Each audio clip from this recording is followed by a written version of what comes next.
And the Middle East conflict between Israel and Hamas has left hundreds of people dead. U.S. Secretary of State John Kerry says the humanitarian crisis in Gaza is growing worse by the day.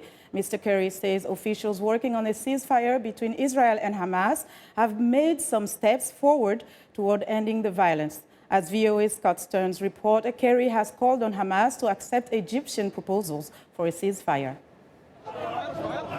As the death toll in Gaza grows, so too does the number of civilians injured and displaced by the fighting. Secretary Kerry says Palestinians are losing their homes, their access to food and water, their entire way of life. Following talks in Cairo, he said it's up to Hamas to end that suffering with a ceasefire. Hamas has a fundamental choice to make, and it is a choice that will have a profound impact for the people of Gaza. While again defending Israel's right to protect itself from Hamas attacks, Kerry said innocent civilians are trapped in the middle. And we're here working because we've seen too much blood shed on all sides. Egyptian Foreign Minister Sameh Shoukry says the ceasefire plan has wide regional and international support. They consider it a complete initiative that includes factors which sufficiently meet the needs of all parties.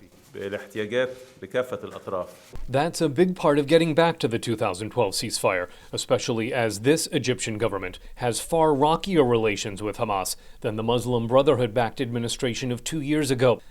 Fighting is also farther along than it was in 2012, making a ceasefire all the more difficult given this year's breakdown in talks on a two-state solution.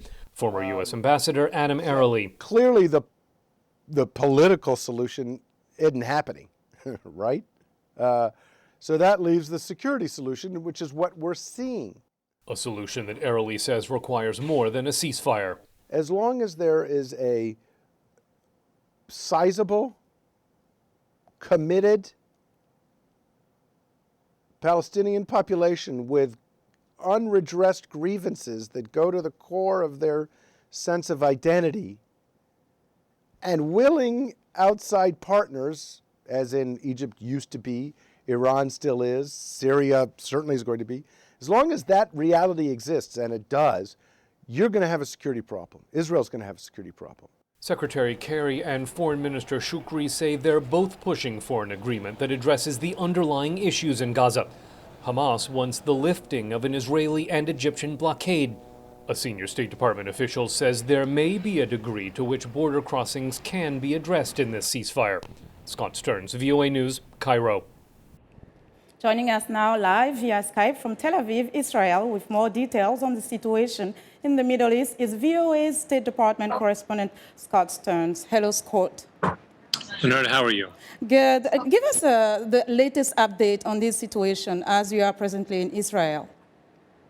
We are here at the Israeli Defense Ministry outside of Tel Aviv, where Secretary Kerry is meeting with the Israeli Prime Minister Benjamin Netanyahu to discuss the state of negotiations on a ceasefire to end the conflict. As you heard at the end of that package, the Hamas demand for a lifting of the Israeli and Egyptian blockade of Gaza remains one of the biggest issues between the two sides. Secretary Kerry says that over the last 24 hours, there has been some progress in getting to a cessation of hostilities, though he would not specify the nature of that progress. It's been a pretty non-stop 48 hours for the secretary in the region, meeting today with the Israeli Prime Minister Benjamin Netanyahu, the Palestinian President Mahmoud Abbas,